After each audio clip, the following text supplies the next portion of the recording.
5x6 Skyview Network, sponsored by Terry Lambert Hyundai.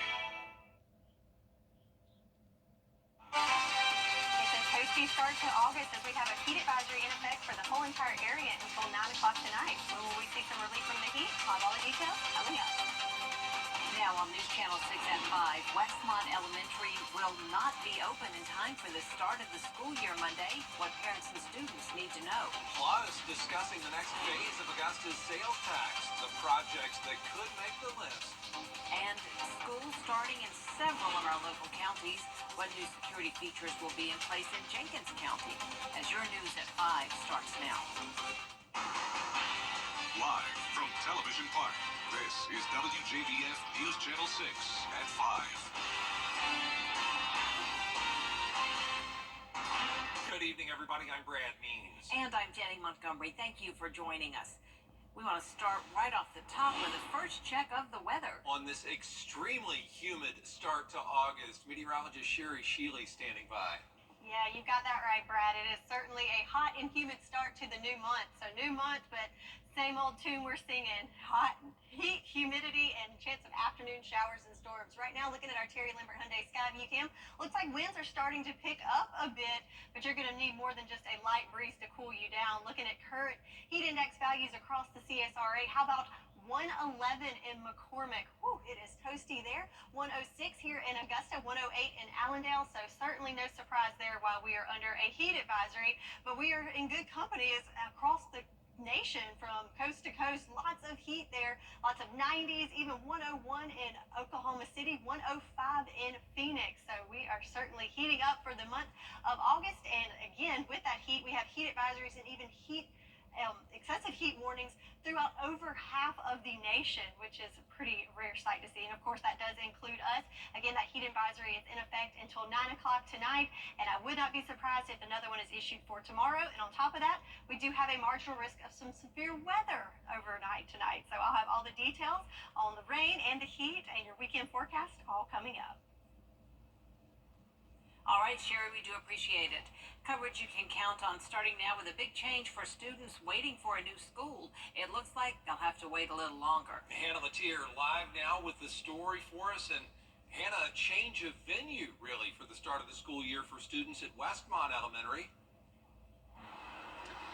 That's right, guys. So those students are going to have to go to the Columbia County Performing Arts Center for the first week of school. The school district was under the impression that the new building, which has been under construction for the past 2 years, would be ready in time for school to start. But recent news from the contractors had plans changing quickly.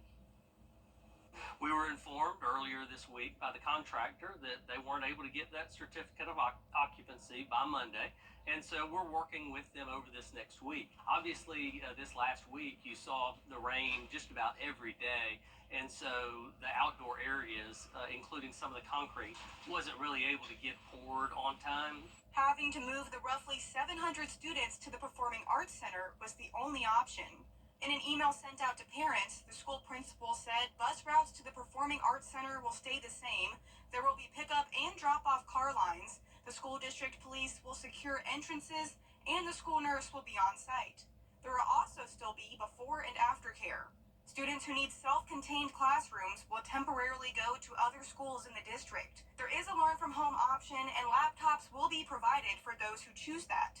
Parents I spoke to have a grocery list of concerns. Anybody that drove by the school can tell that it wasn't going to be ready. I wish they would have notified us way sooner than 4 days before school starts. Our kids are very resilient, and more than likely they won't remember this. But a lot of us have kids that are going to kindergarten the first time. You know, you want your first day of school to, you want the pictures, you want the good memories, you want all the good stuff. You don't want it to be overwhelming. You don't want them to be confused. You don't want them to feel lost. And it's just frustrating. It was already hard to explain to him that he would not be going to Martinez, where they have been reassigned while the new school is being built. So it's been hard to kind of get him to understand that, we're all going to a new school. So now even more so, Safety is the number one priority for my kid. In any kind of an emergency, if all these kids are clustered together, this sounds like a disaster. Dr. Flint assures that they'll try to make the transition as smooth as possible, and hopefully it'll only be for a week. I've been told by the contractor that they're looking to apply for that certificate of occupancy sometime early next week. I'll be following up on that daily with them, and if something changes, we'll let you and our parents know. I know they've had some challenges, but we're expecting them to do what they've told us they're going to do. I would suggest we all join together, have a very positive attitude, and see what we can take out of this. Open house will be at the Performing Arts Center on Sunday from 3 to 5, and school starts Monday morning at 8:35. Live in Martinez, Hannah Latier, WJBF News Channel 6. All right, Hannah, thanks. Sounds like it'll be an adventure for those Westmont kids come Monday morning. Open house will be on Sunday, as Hannah explained. Construction on Augusta's newest fire station is hitting an expense snag. Officials have found unsuitable soil conditions on the site at Gordon Highway and Powell Road. 380 truckloads of material have been removed from the site, with more anticipated.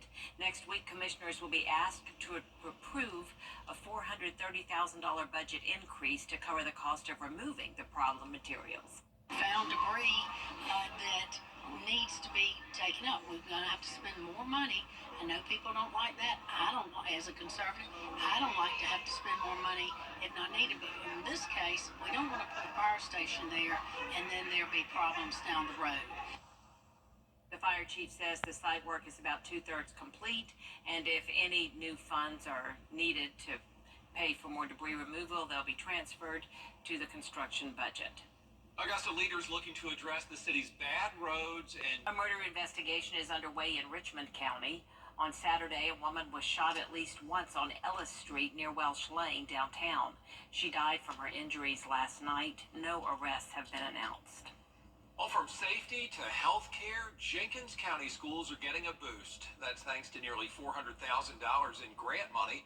All staff will have security badges now where they can hit a button to alert authorities if something's wrong. They'll also have artificial intelligence capable cameras on campus. And when it comes to health care, a new clinic on site makes it easy for a child or staff member to go to the doctor. The parent will just give the child permission to be able to go. Then the parent doesn't have to get off work. The child can go see the doctor right here on site. They can get their vaccinations or whatever they need right here on site, and then just go back to class. So the child doesn't miss school, the parent doesn't miss work. The goal of the medical clinic is to eventually open it up to families of the students and staff. Jefferson County students saw a lot of familiar faces at the first day of school today. Lots of teachers and staff are returning to the school system. It's something the superintendent says he's happy to see because it helps build a stronger teacher-student relationship. We want to pay attention to the social emotional side, and we want to make sure that every student has a caring adult in the building. I told the new teachers yesterday, every child deserves an adult that's crazy about them. Every child deserves an adult that loves them. And really, we have about 2,000 kids that each one of us should be loving on each day. This year, Jefferson County has about 200 teachers. Love that comment from the superintendent. So sweet and so true. The Augusta Mini Theater has been teaching the performing arts. Still ahead, new data from the American Cancer Society. Why researchers are concerned about the numbers for Gen X and millennials. We're starting up the month of August on the hot side, and that heat is not going anywhere for the next couple of days. So it's going to be hot, humid, and some possible afternoon storms. I'll have all the details for you coming up.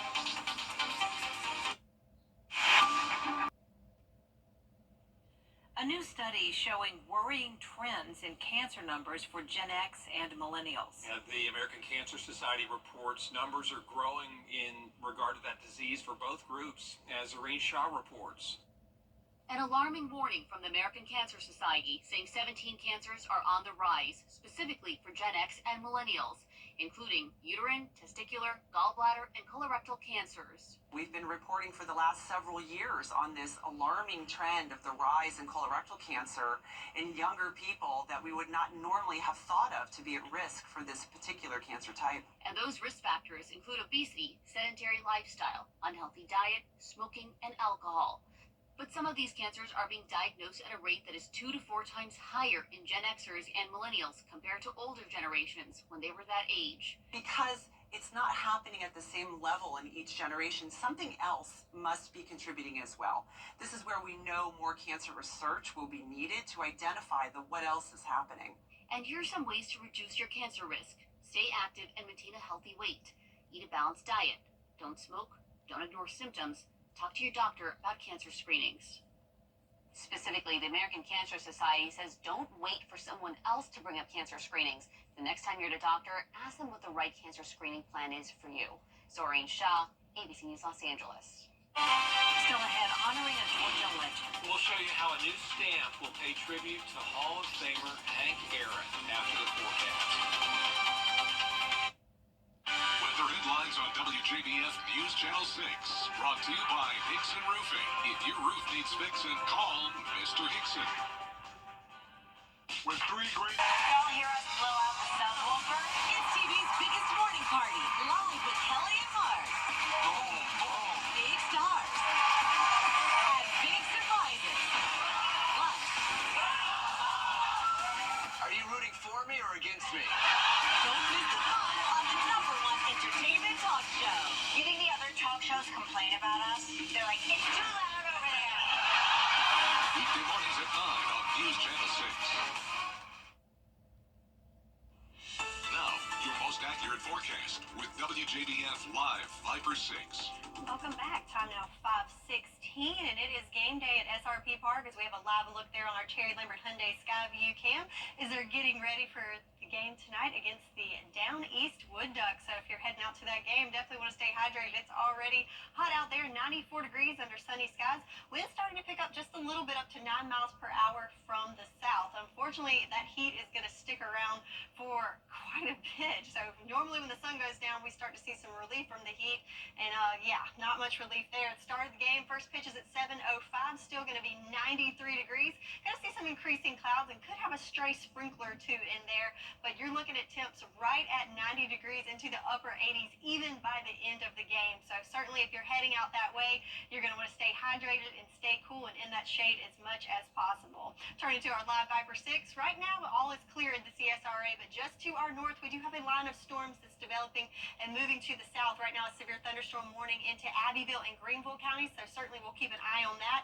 Kind of trajectory of that is towards Saluda County, so Saluda will keep you prepared for that if it stays intact and heads your way. So speaking of those rain chances, today about a 20 to 30% chance of some scattered showers in the afternoon to evening hours, and then for your Friday we're going to give it a 30% chance as well. But then once we go into the weekend, that's when those rain chances really start to ramp up as we have a stalled trough over us. So that is great news. If we look at our drought monitor that was updated today, we have some improvements as we had severe level drought in Washington County. Now we've got improvements there, but Bamberg County still in that severe level of drought, as well as Saluda County. So the good news with that, those spots that need the rain desperately, that's where we're looking at the best chances coming in the next 24 hours. So speaking of that, let's look at the future cast. So again, maybe some isolated sprinkles sneaking in there with that line that's coming through in the next couple of hours, but then it looks like we clear out as we go into the evening hours. Just a few partly cloudy skies for most of us, but don't let that fool you, because once we get into the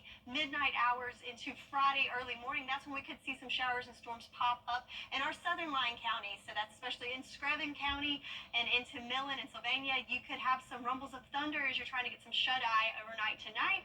And then as we start off the end of the week, work week on Friday, looking good for most of the day, but then as always in the afternoon hours with the heat of the day, that's when we could see those storms start to pop up. So lows tonight, still pretty toasty with temperatures in the 70s, and tomorrow going to be another hot day. When you factor in that humidity, going to feel more like 110.